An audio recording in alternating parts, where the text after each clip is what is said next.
you guys are here. I'm surprised I am here. For those of you guys that are in the chat early on, all my nerds out there, I'm a little sick, and if you come in a little late, you might be able to tell. I feel like every time I even have a slight bit of sickness, which doesn't happen a lot, I'm end up in a bad mood because my nose is all stuffed and I sound ridiculous. But you know what? Today I'm not in the worst mood ever. And maybe it'll come once the weekend hits. But it is a Friday. You have to feel good about it at some point at the time. So where are your Friday drinks? Where are your adult beverages? What are you smoking on, bro? I mean, of course, if it's legal in your state for medicinal purposes only, of course. I do have my Friday drink. It's, problem is it's a tea with honey and some kind of, I don't know, vocal stuff. And I got the breathe right tea, so you don't have to text me about that later. My mother, every time I have a slight bit of sickness, she's like, you have to do this, that, and the third. And after you do the third, do the fourth, fifth, sixth, and don't forget about the seventh. But 1 through 6 is always drink some breathe right. Just to let you guys know, these are the conversations that I have. Maybe one day I'll read you guys some of the texts my mom sends me. She wouldn't want me to do that. Maybe that's why I'll do it. But still, breathe right tea. She sent me like 2 like cases of this shit, bro. Glad to see it.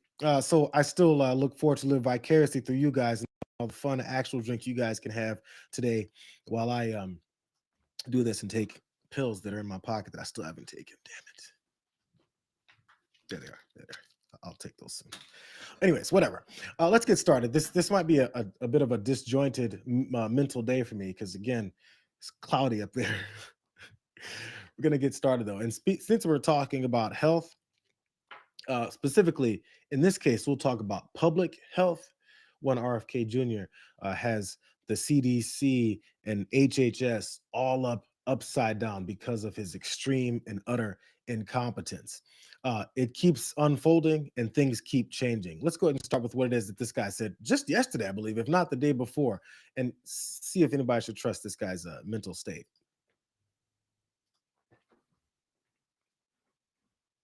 And I know what a healthy child is supposed to look like. I'm looking at kids as I walk through the airports today, as I walk down the street, and I see these kids that are just overburdened with mitochondrial challenges, with inflammation. You can tell from their faces, from their body movements, and from their lack of social connection. And I know that that's not how our children are supposed to look. And I know what a healthy child is supposed to.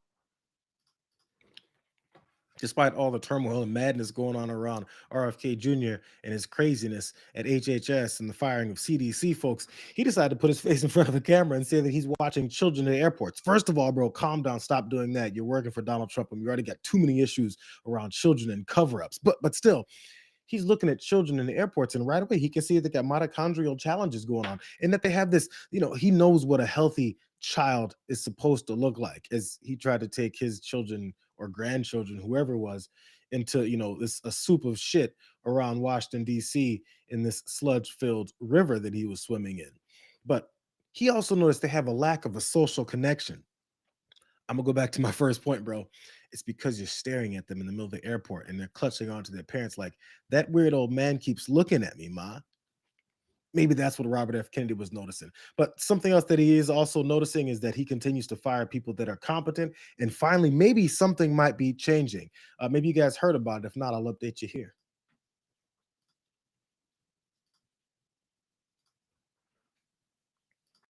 Thank you so much. First, on the firing of the CDC director, Sure. Who will replace her?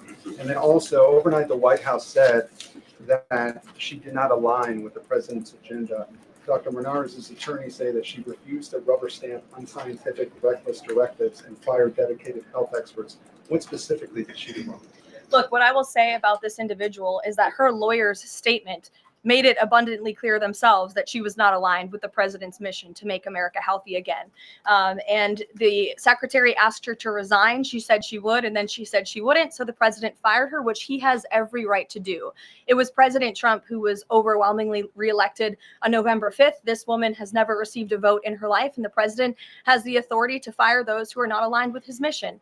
A new replacement will be announced by either the president or the secretary very soon. And the president and Secretary Kennedy are committed to restoring trust and transparency and credibility to the CDC by ensuring their leadership and their decisions are more public facing, more accountable, strengthening our public health system, and restoring it to its core mission of protecting Americans from communicable diseases, investing in innovation to prevent, detect, and respond to future threats. That's the mission of the CDC, and we're going to make sure that folks that are in positions of leadership there are aligned with that mission. Notice that they keep saying every time Donald Trump fires someone or says he's going to interrupt some normal point of business with anyone, they always say he has the total right to do it. He has the total right to do it. They never talk about whether or not he has any kind of connection or responsibility to the American people to do things a certain way. But she'll go through that talking point about what they're looking to do is restore some faith in the CDC, because we have to make sure that people understand what we're doing is looking out for the health and invest in. The main problem here is they're not investing in any more studies, any more research, any more accountability for what it is that's going on with public health. They just say things. So because he can do whatever the hell he wants, that's their plan. But the problem with that plan is that it's resulted in absolute chaos and more people are leaving the CDC. It's making it even harder for them to try and carry out their bullshit plans. Really dealing with a massive power vacuum, leadership vacuum, because it's not just Dr. Monarez who's gone. You have 25% of the staff that's been fired. It's the centers for disease control and prevention. A number of the directors of the various individual centers have also been pushed out. And then 3 additional center directors resigned yesterday. He has every right to do it, but it's the right to do it doesn't mean it's the right thing to do. And by the way, he doesn't really have the right to do it. He's just firing folks, just like he's trying to do with Lisa Cook over at the Board of Governors at the Fed, because he just feels he can do whatever the hell that he wants. But when chaos ensues, I think they kind of enjoy it. Here's some of those folks that resigned to make that power vacuum really happen, and it's caused people to start freaking out. This is why they did what they did. Watch. My name is Dimitri Daskalakis. I'm an infectious disease doctor, and I was the director of the National Center for Immunization and Respiratory Diseases. I'm Dan Jernigan. I was until recently the director of the National Center for Emerging and Zoonotic Infectious Diseases at CDC. I'm Dr. Howery. I was the chief medical officer who turned in a resignation yesterday. I tendered my resignation because I could not be a part of the weaponization of public health and CDC. We really think that the use of the scientific information as evidence to help the decision-making with vaccines is critical. And if that is not the approach that is being taken, then Americans are not getting what they need from us. I'm a scientist. I think it's okay to question, but you shouldn't know what your recommendation is going to be before you have the data. We should always be questioning, but you shouldn't have a preconceived idea before you have the data. I fear that without scientific leadership, and what I mean by that is the director of CDC, there will be decisions made around vaccines that are based on pre-decided ideas rather than based on presentation of high quality science and discussion. I think there is a scientific process that we need to be following, and there is the ethical responsibility of how we handle. As we saw the day unfold with Susan, realizing that we potentially would not have such a scientific leader anymore, that we would then be sort of in an unfettered situation where undue influence and ideology would drive the science. That is where my line is. The 3 of us are committed. We love CDC. We didn't want to leave, but we had to. When serious people make serious decisions, these power vacuums then happen, and people have to start paying attention. For some reason, every time this MAGA party was talking about how much they hated science and normalcy and ethics, people just thought it's a bunch of fun trolling. Man, I can't believe you guys are following behind Donald Trump and you have Trump derangement syndrome. You can't keep him out of your mind. Well, he's attacking the country. They're making it seem like giving a damn about the country that you're in and the destruction that's coming from this traitor is something that people are not supposed to be upset about. But we'll continue down that road because they want you to stop listening and paying attention. But the problem now is that they brought the attention to the guy that I brought up yesterday, Senator Bill Cassidy, that Republican from Louisiana, who was apparently somewhat that deciding vote that said, I know everything RFK Jr. is doing is crazy and wrong, and I disagree with everything that he's ever said, but I'm going to go ahead and confirm him because I trust what Donald Trump, who you should never trust, and he says to me. But, you know, since this has now become a problem from him, Senator Cassidy finally had to say something, and this is what he said in a statement because, you know, he's too cowardly to say it out loud.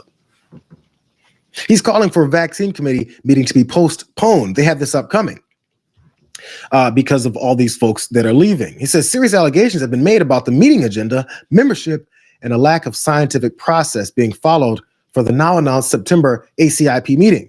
These decisions directly impact children's health, and the meeting should not occur until significant oversight has been conducted. And if the meeting proceeds, any recommendations made should be rejected as lacking legitimacy given the seriousness of the allegations and the current turmoil in CDC leadership.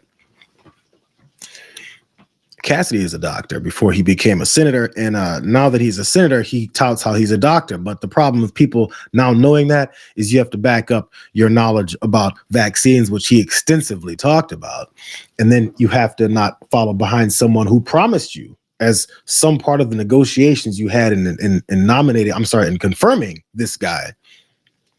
You now have to follow up your promise that you're going to have some oversight when or if he steps out of line. And he's dismantling everything because that's for the sake of people's lives. Again, you have to wonder, is this administration purposely trying to kill folks, or are they so fucking stupid that they're just killing folks and they have no idea what it is they're doing? And at the end of it, end up not caring anyway. Because what Bill Cassidy is beginning to sound like is this wild and crazy lib, Bernie Sanders, who also had this to say about the turmoil that's going on at the CDC. And most people probably normally wouldn't pay attention because like he's always just complaining. Well, this is what he said. Sanders condemned what he called a reckless and dangerous decision with this firing. And he said Secretary Robert F. Kennedy refused to support his he's refusing to support Robert F. Kennedy's anti-vaccine agenda. Sanders also highlighted the resignation of 4 senior CDC leaders, 2 of them whom cited increasing political pressure to mislead the public as their reason for stepping down. Here's his quote. "We need leaders at the CDC and HHS who are committed to improving public health and have the courage to stand up for science, not officials who have a history of spreading bogus conspiracy theories and disinformation."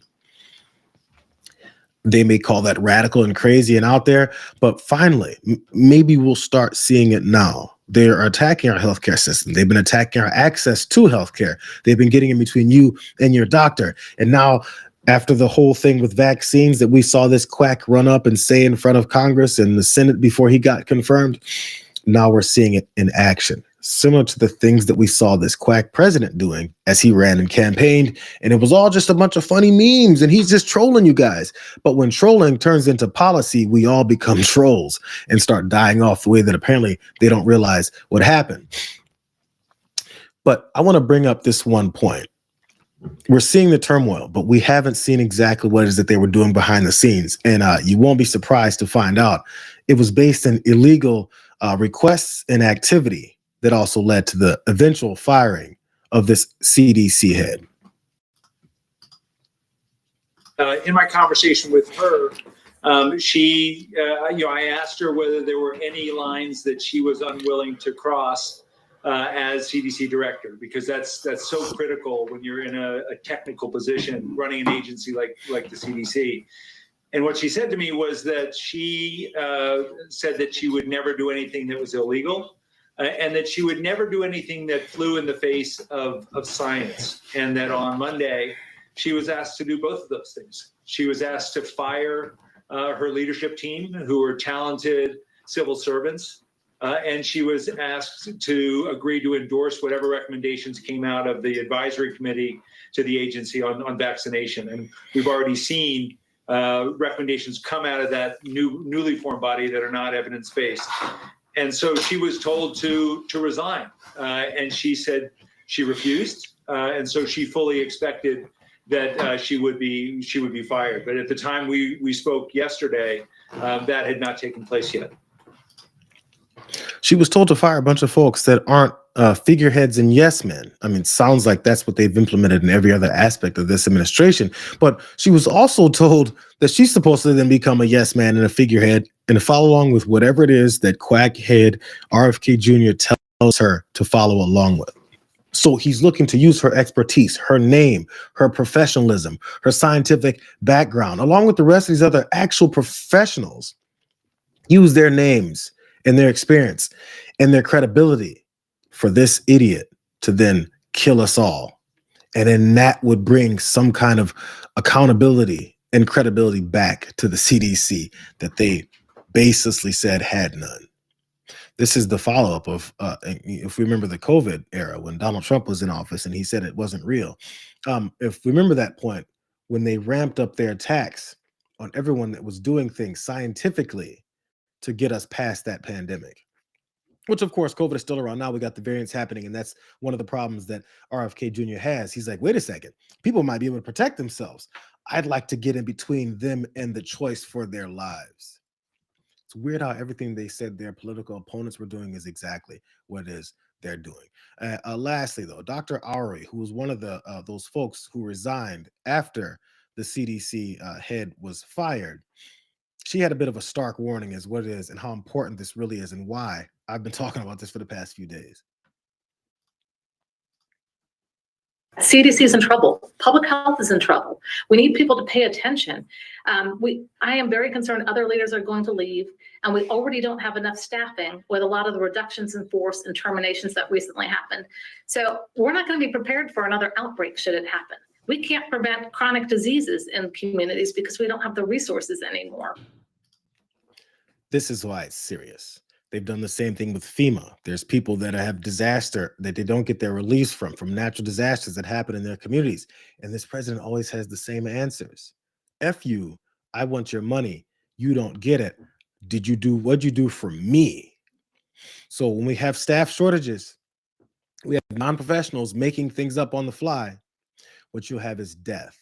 And it's so weird how quickly we forget the tons of people that died because of the incompetence and lack of listening to professionals, science, and reality during this first bout of COVID that did happen. Someone pointed this out yesterday. Did you guys remember? It's weird how short our memory is. We had people stacked up on each other in body bags because there was nowhere to put all the dead bodies. That sounds like it's out of some movie, but we saw it. And somehow the dumbest man in the country, followed by the second dumbest man in the country, have convinced us that we should continue to follow behind the things they're doing and don't be concerned about our lives. They're mad about masking at the time. Remember that? They're mad about all of it. There was like 2 guardrails left. Those 2 guardrails are gone. Now they want to implement the death strategy. So we'll see what Bill Cassidy does to either allow that or not allow that to continue. He's feeling pressure. If you haven't seen him start sweating, it's because he hasn't put his face in front of cameras. Hopefully right now, as I'm talking about, he's in front of camera saying, this is a disgrace. I regret my vote. I regret influencing other senators to vote for this quack. And we need to do something about this. And after you do that, which won't happen, then try and figure out the guy who keeps appointing and putting in place these puppets to do destruction to the country, and then go to that guy next. His name is Donald Trump. Get rid of his ass too. I'm gonna get to talk about JD Vance and getting rid of Donald Trump in a minute. I'm gonna save that one for last. Secondly, I want to go to some updates on Gavin Newsom, but before I even do that, I want to remind folks that came in late. Maybe you guys were strolling late. If you hear kinds of noise in the background, it's because it's storming outside, bro.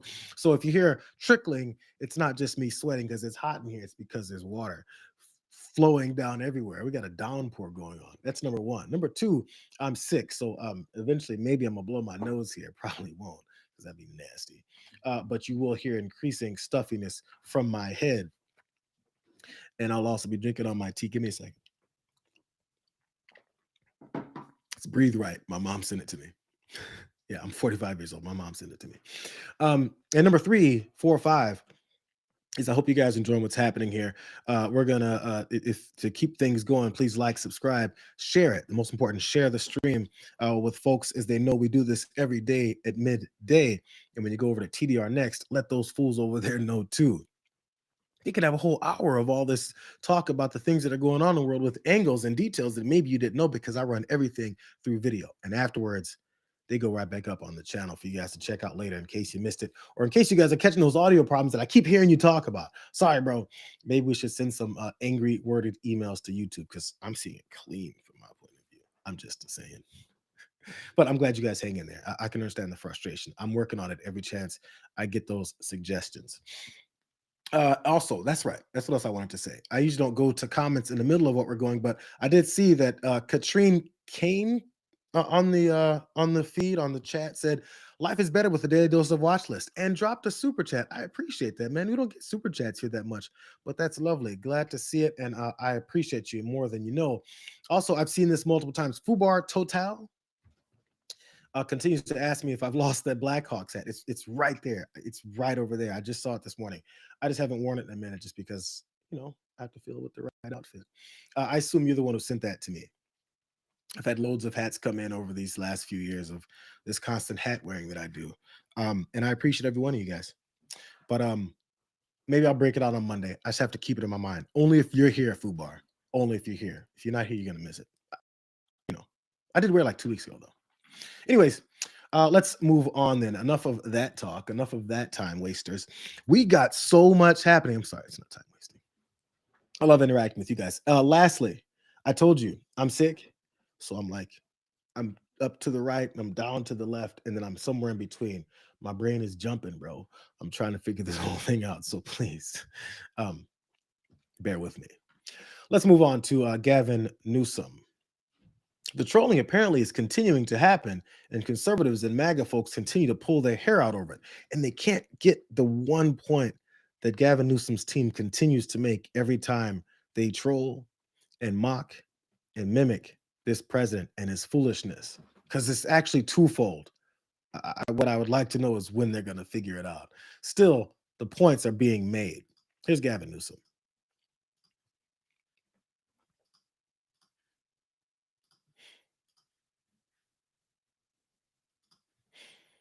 Go. If he is to invest in crime suppression, I hope the President of the United States would look at the facts. Just consider Speaker Johnson's state and district. Just look at the murder rate. That's nearly 4 times higher than California's. In Louisiana, this Speaker Johnson, 4x higher. I'm just offering, just again, you've not seen this on Fox News, so President may not be familiar with these facts.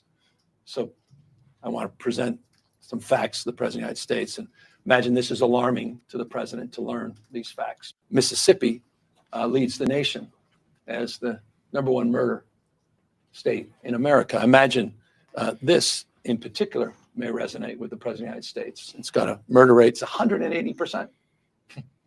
180% higher than Los Angeles. It's interesting. LA has more people. These are all per capita numbers.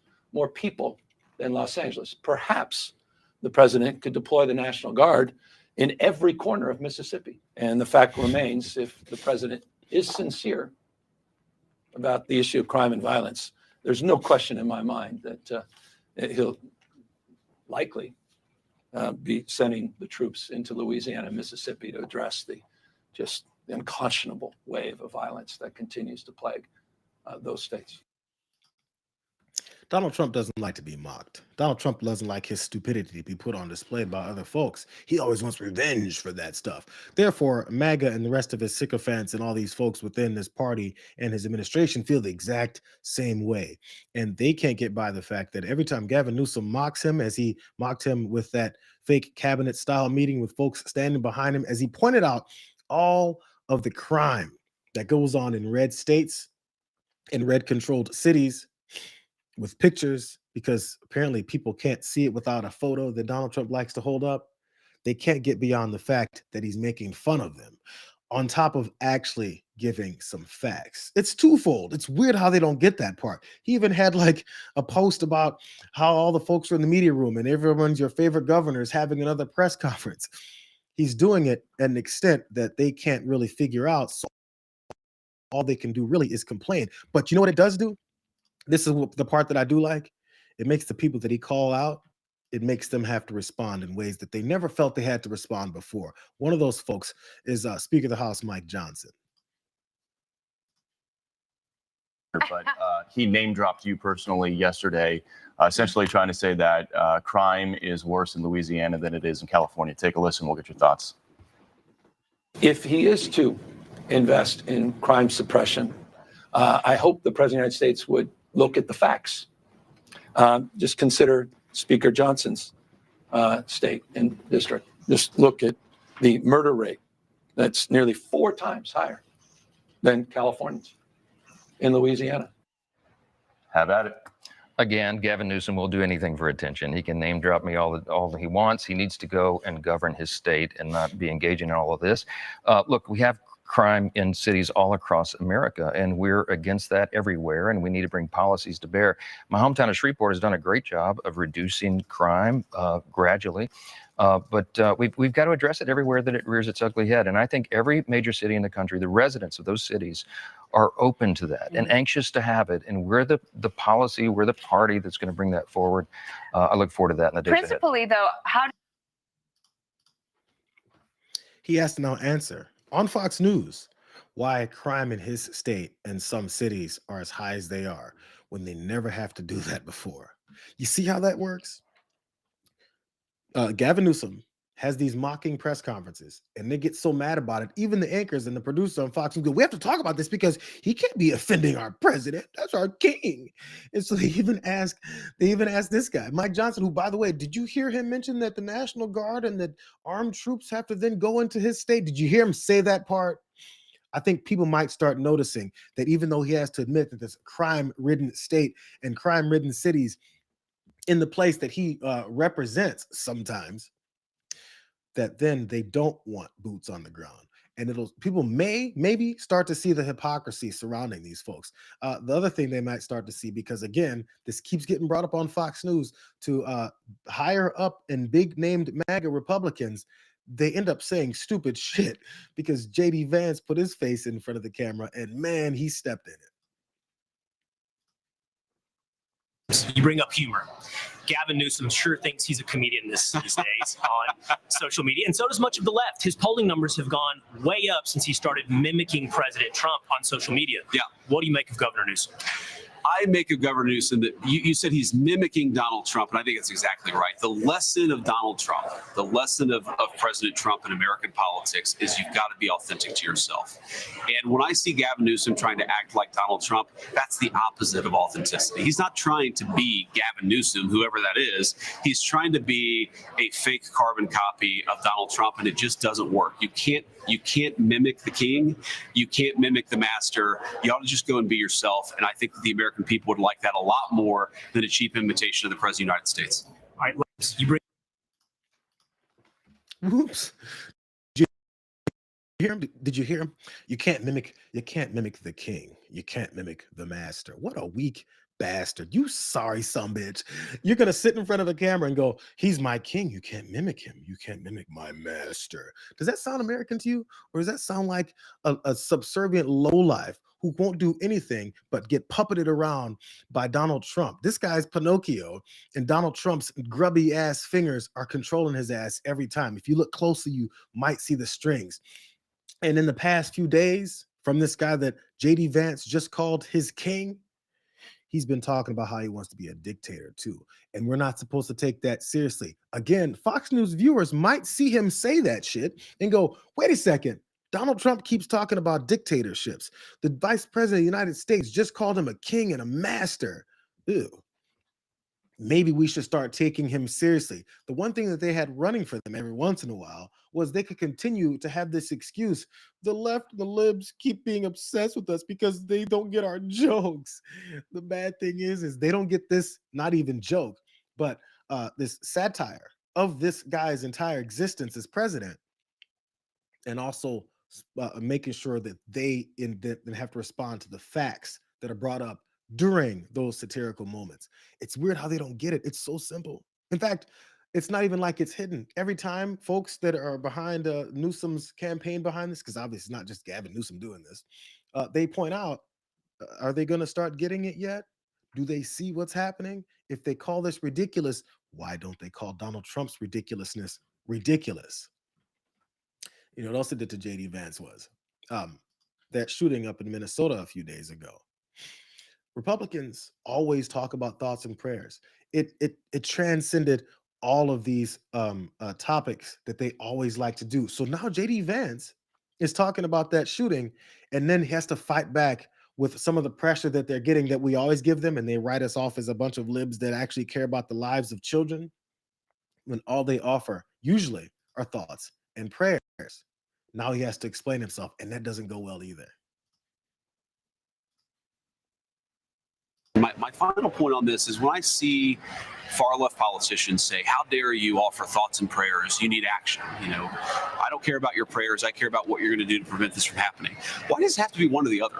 Why can't you pray for the speedy recovery of these kids who literally just got shot yesterday, while at the same time committing to making sure this doesn't happen again, or that it happens as infrequently as possible? I don't think there's anything inconsistent about saying a prayer to God for these innocent, beautiful kids, while also thinking constructively about how we're going to prevent this from happening the next time. You can do both of those things. You can hold a thought to both of those thoughts in your head at the same time. And Will, if you are a politician or you're a media commentator and two beautiful babies just got murdered while praying, and your politics force you to condemn prayer in response to it, you ought to get new politics, because something very wrong has gone on inside your soul. He thought that was a good line. If you have to contend with prayers and actions, you might want to get some new politics, which may make people start asking, wait, we always hear about them praying, which I can't guarantee it, but I'd bet that they don't do it all. We see them praying, but we still haven't seen any of those actions. And maybe there might be this light that shines in people's heads, and they go, wait a second, wait. They're always praying, but this shit keeps happening. Maybe they're not doing anything about it. Actions versus just thoughts and prayers, which of course that same Gavin Newsom press account then highlighted this guy's hypocrisy and said, why not both? And because of this increased attention on these satirical tweets and trolling of the president, more people are looking at that and will like, you're right. It's the same thing that these radical, crazy leftists have been saying for decades. Maybe do something about it. Maybe get to the root of the problem. They never wanted to get to the root of the problem because the NRA pays them to continue to flood our streets with more guns, because that's supposed to be the safety measure that we take as our children are praying in schools and get shot in the back. They should have had a gun on their back ready to turn around and shoot like they're in some kind of action movie, like the John Wick or something. It's crazy. And maybe people will start seeing this. Gavin Newsom's press office went after JD Vance as well, too. It's a little long, but it's funny. So I'm going to read that to you guys, too, because, again, it's constant. It's constant. And you have to do it the same way that this MAGA party does it. Here, watch this. Newsom's press office said JD just danced Vance, who nobody liked until Trump picked him out of the bargain bin in the Walmart clearance section, went on Fox News to trash me, Gavin C. Newsom, America's most popular governor. The dancing queen can't stop. I live rent-free in his head. Very tiny space. Almost no room for the couch, in quotes. He's very weak. The guy can't run. Takes more vacations than any other vice president in history. And we've had some lazy ones. Got caught taking photos in the bathroom. Very sick. After applying his eyeliner and wears a communist red shirt. Perfect, since Chairman Trump now owns Intel and tells him what to wear. Why does Fox air this nonsense? They edit the tapes and even try to make him look smart. But he's a total joke. Fox should be ashamed. Stop giving airtime to a total loser. His time would be better spent practicing for his soon debut on Dancing with the Stars. Everyone's laughing at him. Believe me. And thank you for your attention to this matter. Again, it's riddled with facts in there. I'm glad they brought up the couch, but it's riddled with the facts about him constantly going on vacation and him taking these embarrassing pictures and making himself look like a fool, but we'll bypass it because it's MAGA. We're supposed to give them a free pass. But if you read it, for the fun part about it, you accidentally hear some of the reality that, again, these MAGA Republicans never want to admit. Here's Tommy Lauren being very frustrated, and she had to get schooled on it again by Dan Coe. He's a former member of Joe Biden's administration. Here's Tommy Lauren. What do you think of Gavin Newsom? Do you think he's going to be your nominee in 2028? I have no idea if he's going to be our nominee in 2028. I do know that he is exposing Donald Trump's playbook by using it against him, and I think it's pretty fun to see the MAGA meltdown over it. You think so, though? Like, Yes. you think it's working? I see endless people, candidly including you, Yeah. responding directly to all of this stuff. I see people on Fox News saying that he should put down his Twitter account, that leaders should not be doing this. You could just find and replace Gavin Newsom and put in Donald Trump, and it would be the same thing, which is exactly what Gavin Newsom is doing. He is exposing Donald Trump's playbook, and I'm here for it. Okay. What do you think of Gavin Newsom? Do you think he's going to be your... That's all they can ever think about. Is he going to run for president? Is he going to run for president? Is he going to? Is he doing this to run for president? Is he trying to be like a left Donald Trump? They can't detach themselves from the obsession with kissing's ass. So it's, how dare he try to be like Mike King? Dan Coach just told you for the 18th time. He told you again. He's exposing his comical nature. And if you ask yourself why anybody would listen to someone speak and tweet this way, there's a slight chance you might go, why do I sit and listen to someone who speaks and tweets this way? Boom! It might explode in your brain, or maybe your brain will just explode. They've told them so many times. It's not a secret, bro. You're supposed to finally see the clown that you're following and understand that you're driving the clown car, and there's 85 of you in there waiting to pile out. But again, what it does give is for when there are those moments when Gavin Newsom is being serious, like he is at this event, to speak about what it is that we're seeing, and more people are actually paying attention. This is when he's actually speaking.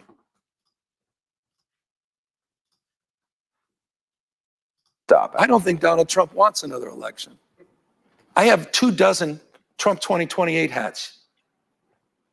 His folks keep sending me. And you think he's going to run again? No, don't give me. Who spends $200 million on a ballroom at their home and then leaves the house?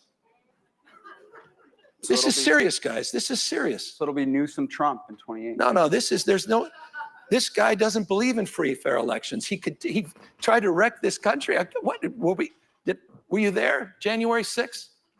I mean, he tried to light democracy on fire. He dialed for almost 12,000 votes. Now he's doing it in plain sight. And people said, oh, just Trump being Trump. You will lose your country. Again, it's not about Democrats. But it's about all of us. So you're absolutely convinced he's... I'm absolutely 2028. You've seen it. He tried to steal the last election. He's trying to rig it in plain sight.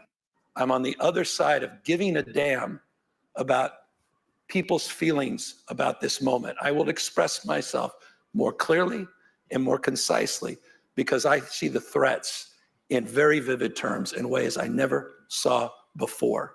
And I see the consequences of not just those threats from the administration, but the actions of this administration, more perhaps than any other governor in the United States, because I've seen the damage firsthand to communities, this economy, our reputation, to our allies, the world we're trying to build. This is simply the most destructive and damaging individual in my lifetime that happens to be the President of the United States. I have to meet this moment. And so, yeah, this has been very clarifying. It's been very sobering. So while we're all obsessed about the next presidential race in 2028, he'll go off of that same talk, because I hate when people talk about that. How about what we're doing right now? Is Gavin Newsom going to run for president? I don't care. Honestly, right now, I don't care. Because if he does run in 2028, if we get that opportunity, because he's dismantling the country right now, Donald Trump is destroying things, we may not get that opportunity. I'm not concerned about Gavin Newsom and whether or not I'm supporting him for president 3-4 years from now, man. It's crazy that we're even on that. But again, they can't get their minds off of that, because they're worried about this power that they now feel their white supremacist in the White House finally has, and they're worried about it being shaken up a little bit. But you see how he then, now that people are paying attention, went through all the destructive things this guy's always done? He's made people think that January 6th was a celebration. He's made people think that his horrific policies and economic policies are actually doing them some good and that they're not paying for all this money that he's bragging about. He thinks that he's made people stop realizing he's got military in the streets pointing guns at regular citizens and telling them to go home and you can't leave anymore because now crime is down. You have to highlight these things after people finally pay attention to your jokey, stupid, satirical tweets. Because we've degraded that far in intelligence in this country. We're firing the professionals. We're getting rid of the scientists. We're calling smart people and professors elitists, while the dumb elitists are running things from the White House. So maybe we'll start listening. But you know what the problem is here? Clay Travis runs Outkick. Outkick is that podcast network that Tommy Larn was on that just apparently can't get what's going on. And Clay is apparently the head of it. And after hearing Gavin Newsom talk about how Donald Trump doesn't want to leave office, which, by the way, I don't really care because I think he's going to be dead before then. But the reason that he's on that, he has to then push back in the only way that Clay Travis really can. And again, it shows the comical short-sightedness in these people's brains. Gavin Newsom, I will bet you $10 million, my own money. I will push it into the center of the table. You put up $10 million on the other side. I am telling you, we're going to have an election in 2028. But you say we are not. So put your money where your mouth is, Gavin. I'll even let you use rich donor dollars since I'm not sure you have $10 million yourself. My money's in the table. Match it. Put up or shut up, Gavin. You are lying about this. And when you keep saying, oh, we're not going to have elections, Donald Trump is a dictator, you actually create situations like the attempted assassinations of Donald Trump, because certainly in the case of the second assassin, he was directly acting because he thought Trump was a dictator, because he thought Trump was Hitler, and he believed he needed to remove him from the national stage. That is a direct consequence of arguments like the one you made, which is somehow predicated on the fact that Trump is selling Trump 2028 hats. You moron. Oddly, he thinks it's only based off of him selling Trump 2028 hats. When if he listened to everything else the dude was saying, it was about his constant onslaught, his desire to dismantle our election systems, his busted call during the 2020 election when he said, I just need 11,437 more votes. He's got a multitude, a litany of things. He directed an attempted coup on the country, told them to go and kill his vice president. It's weird how Clay Travis ignored all the rest of that authoritarianism and is ignoring the current authoritarianism that's happening right now as he's trying to dismantle our election systems even before 2026 because he knows no one likes him. He knows everyone's tired of his policies that are destroying people's lives. But Clay Travis thinks, I'm going to put $10 million down and now people are going to listen to me. It's the superficial stupidity of everybody that supports this guy is just getting shown on full display. Seeing that CNN stat guy was talking about how tons more views have come from to Gavin Newsom versus Donald Trump on the internet because of this approach. You get the attention, then you start delivering the truth. And then they flounder and they amplify that attention and show how stupid they are. I've always said it. People aren't going to listen to you if you say, you know, man, what you're saying is completely ignorant. I'm going to tell you X, Y, and Z of reasons why what you're saying makes no sense. And the people that blindly support them don't want to hear it. All they want to hear is their guy talk. So make them talk. Make them show how stupid they are. So people maybe go, I'm listening to my guy, and damn it, he sounds stupid. Maybe it's working. There was another super chat, you guys. You guys are on fire. Look, check it out. Philip Riover also sent me a super chat. I think I missed what it said, though, because it flew by kind of fast. But I appreciate you guys as well. Another super chat from you guys. Maybe I'll find that Black Cult's hat again, too. Now it's on my brain. You got me going with it. Let's get to this last one. I only have a few minutes left, and there's a lot here again because I over-prepare no matter how sick I really am. But let's jump straight into this. Excuse me. I spoke a minute ago about how Gavin Newsom was talking about how Donald Trump wants to run in 2028. And I said, I'm not really concerned about that, even though, yeah, he would like to, or at least continue some kind of dictatorship. They're trying to establish this thing for their party to be this one rule monarchy. But still, I don't think he'd make it. And JD Vance talking about Donald Trump's health and potential lifespan, he again stepped in it and didn't realize that he triggered more people to wonder, is Donald Trump dying?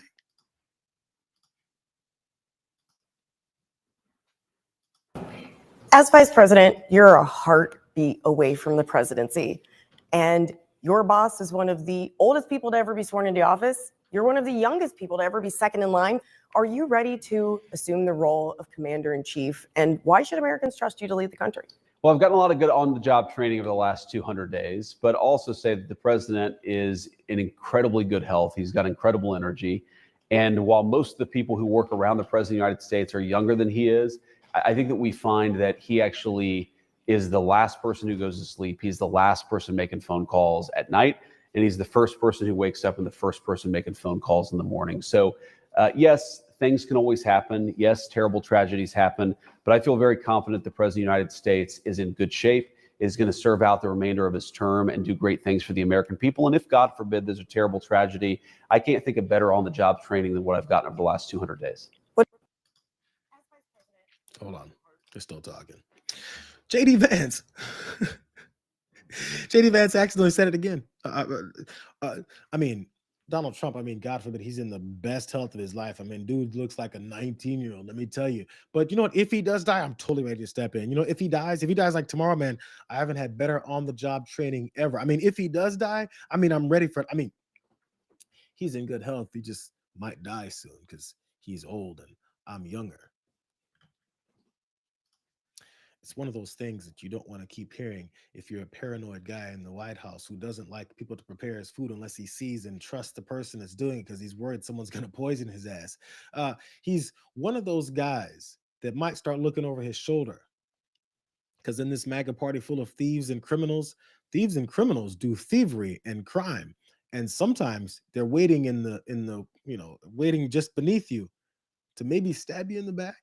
I like that the Lincoln Project released this video. This was from a year ago. They've been pushing this whole thing of JD Vance, waiting for Donald Trump to die for a while, and it's probably getting under Donald Trump's skin. You guys remember this? Ladies and gentlemen, I am proud to announce that Senator J.D. Vance has the overwhelming support of this convention to be the next Vice President of the United States. Who has heard the poem called The Snake? On her way to work one morning, down the path along the lake, a tender-hearted woman saw a poor, half-frozen snake. Take me in, oh tender woman, take me in for heaven's sake. Take me in, oh tender woman, sighed the vicious snake. I can't stomach Trump. I think that he's noxious. She clutched him to her bosom. You're so beautiful, she cried. But instead of saying thank you, that snake gave her a vicious bite. Fellow Christians, everyone is watching us when we apologize for this man. Lord, help us. I have saved you, cried the woman, and you've bitten me, heavens why? That he was fundamentally divisive, arrogant. You know your bite is poisonous, and now I'm going to die. He's leading our political discourse to a very negative place. Oh, shut up, silly woman, said the reptile with a grin. Might be America's Hitler, might be a cynical a-hole. You knew damn well I was a snake before you took me in. I'm a never Trump guy. I never liked him. Damn. That was like a year ago. That was, obviously you saw right before he was nominating him and they ran then for president together. But I mean, it kind of adds up, right? And that interview that JD Vance had, someone, I'm ready, I'm totally ready, I'm looking at him, I can see him, I'm ready. That was just like a couple days ago. It's all kind of linking up. And if you're a paranoid person, you might start thinking, is he going to stab me in the back? in order to keep applying that pressure. With Rick Wilson, former Republican, who's been on a tirade and crazed approach against this presidency and the MAGA party altogether. I love the work that they're doing because he kind of knows the best way to attack these folks. So he was working with them all the time before. Look at his speculation about Donald Trump's health. I mean, this isn't the first time we've heard this stuff, though. Trump is dying politically, but he might also be dying physically. Anybody buy the bullshit of Trump gets bruises on his hands because he shakes hands with people so much? You notice the big patch with the makeup, the concealer smeared all over it every day now? Trump's always had this aura in the minds of his base of invincibility, of physicality. And in 16, let's be real, he did have that big physicality. He had that more energetic posture, that more energetic affect. The guy is not well. And while the bruising and the weird bruises prior to that, previously from that, the weird scabs and the red spots all over his hands, that was also weird. But then came FIFA at the World Cup and the photograph of Trump and the tubular structure from his knee to his foot. Every doctor that I spoke to 3 of them now, said that is edema. If it was a woman, that would be preeclampsia. He has fluid buildup in his body for reason X, and we don't know what the reason X is. Those reasons could range from congestive heart failure to renal failure to side effects of chemotherapy or other medical treatments. But Trump is not well. The elephant in the room is the question, is Trump dying? I think he might be. Politically, I know he is. Mentally, for sure. Physically, any doctor who treats Donald Trump right now needs to put their Hippocratic oath front and center. This guy's not well. And if you let him bullshit you into writing phony medical reports that he's in perfect health and his cholesterol is 0 and he's 14 feet tall and covered in steel, when the autopsy comes, your results will be mentioned. It ain't pretty. He looks sick. He sounds weak. He sounds confused. It's not good, Donald. Not good, Donald. Not good at all.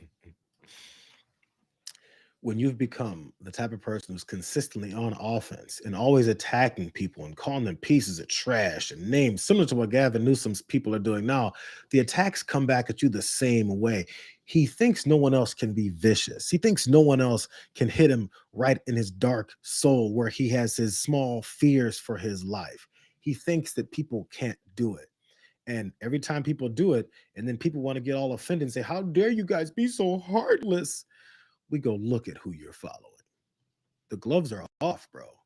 People are going to celebrate when this guy isn't here, and people are going to cry about how folks are celebrating and get mad about it. Everyone doesn't worship your deity. Everyone doesn't worship, as JD Vance called him, your king. And I think he knows it. Do you guys remember this? This is from like a week or 2 ago. It was Donald Trump then bragging about his post meeting with Vladimir Putin where he got steamrolled. And he's beginning to think about the end of his life too. Weird. Just want to end it. I want to end it. You know, we're not losing American lives. We're not losing American soldiers. We're losing Russian and Ukrainian, mostly soldiers. Some people, as missiles hit wrong spots or get lobbed into cities like Kiev and towns. But, you know, if I can save 7,000 people a week from being killed, I think that's I want to try and get to heaven if possible. I'm hearing I'm not doing well. I hear I'm really at the bottom of the totem pole. But if I can get to heaven, this will be one of the reasons. Well, I think I saved a lot of lives with India, Pakistan. They were going at it. The planes were being shot down. That was going to be maybe a nuclear war if I let that go. And I did that through trade. Just want to end it. I want to end it. You know, we're not losing. He's hoping he can get to heaven by stopping all these wars. We're going to get to those wars in a second, but he's talking about heaven all of a sudden. This guy's had such a despicable, hateful, anti-Christian as he thinks he calls himself life. He's never really concerned himself with that. He's talking about Anami because he's afraid he doesn't know what's happening after he leaves here, because he's never concerned himself or cared about anyone else in his life except for himself. And I think people that are like that don't tend to consider the end of their life or their mortality, that they think they're going to live forever, until they're facing it and they're wondering, yo, man, what if those folks that said my being evil and the dirty things I've done are actually going to show up once I'm not here anymore? No one knows, right? So you can't say for sure. Now he's worried about if he's going to get into heaven. Now he feels like he's on the bottom of the totem pole. So he's going to save some lives. There's one problem with that. This guy keeps talking about how he ended 7 to 10 wars. The problem, Donnie, and this, I think this really goes to his lack of understanding of how any of this works. You can't constantly lie over and over and over again about the things that you did to get into heaven when you didn't do those things. One of those things I was talking about is him ending that India-Pakistan war. I had to listen to this, so I want you guys to listen to it too. I think a very big one was India and Pakistan, because that's, you're talking about two nuclear nations. And, they're in the midst of a trade deal, and yet they're talking about nuclear weapons. I say, this is crazy. So I said, I'm not doing a trade deal with you guys. And they want the trade deal. They need it. I'm not doing a trade deal with you if you're going to have war. War between India and Pakistan. And I stopped it with trade. I don't think I've ever seen a story written about it, but it's pretty cool. And I spoke to them and I talked about trade. I said, but you're not trading with us if you're going to go to war, if you're going to start throwing nuclear weapons around. And I said it to both of them, and they were both unbelievable, actually. They understood it exactly. They stopped. I stopped that war with phone calls and trade. And by the way, I don't want to say I did, but I sure as hell helped settle the problem between Pakistan and India last week, which was getting more and more hostile. And all of a sudden, you'll start seeing missiles of a different type. We're going to do a lot of trade with you guys. Let's stop it. Let's stop it. If you stop it, we're doing trade. If you don't stop it, we're not going to do any trade. People have never really used trade the way I used it. That I can tell you. And all of a sudden, they said, I think we're going to stop. India and Pakistan. I was negotiating with both of them. And I said to Scott, I said to Howard, cancel all deals with India and Pakistan. They're not trading with us because they're in a war. They called back, what do we do? And they both agreed. Both have great leaders. They both agreed not to do it. A lot of wars were stopped that nobody thought would even be possible. And I'll tell you what, the war with India and Pakistan, and I said, you guys want to do trade? We're not doing any trade. We're not doing anything with you if you keep fighting. You got 24 hours to settle it. They said, well, there's no more war going. And I used that on numerous occasions. Trade, I used I used whatever you had to use. This guy runs the same propaganda lines all the time, over and over and over again. That's like 10% of the times that he was talking about how he ended the war in India and Pakistan because of trade deal threats. He's trying to promote his horrible tariff and trade policy, which has turned up to costing us tons more money and still no deals. He's trying to resolve all those. And what he wants is the Nobel Peace Prize for not doing shit, but for propaganda. It's who he's always been. He promotes himself as this person that he's not and expects accolades for it because he's lazy and stupid. It's this guy in the Indian parliament. His name is Jaishankar. He's a minister of the Modi government. And he responded to that. I'm not sure if many people ever bring this up or really talk about any of the pushback that happens, but you guys heard it for 2 minutes straight how Donald Trump said he pushed for trade in order to end that conflict. Now, I want to make two things very clear, sir. One, at no stage in any conversation with the United States was there any linkage with trade and what was going on. None. Someone's lying, bro. Someone's lying. That's why it's important to not be known as a pathological liar, which our president is known as. The proof is only with whether or not those conversations actually happened. But if you weren't there, I tend to believe or not to believe the guy who has done nothing but lie and destroyed things and has been only caring about his self-image and somehow promoting himself as this peacemaker, which he absolutely is not. I'm about to go in a second, but I want to show you guys this last thing. In case anybody's concerned or said, oh my God, I can't believe Rick Wilson talks about Trump dying like that. JR, I can't believe that you're talking about he's not going to make it to 2028. How dare you speculate on someone's death and mortality. It's so heartless. I can't believe you do that to Donald Trump, because people gasp and grab and clutch their pearls and go, I can't believe you guys would do this. I mean, if you bring that up, that's what makes people want to kill him. Did we forget that there was 2 Minnesota Democratic lawmakers? One was killed with her husband and the other one was shot and injured, and no one's talked about it. Donald Trump didn't call the governor, didn't have a long press conference, didn't say we need to lessen the tone, didn't say anything. As a matter of fact, the whole party forgot about it. They gave middle fingers to it.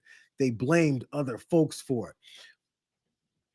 But we're supposed to somehow respect this guy and his life.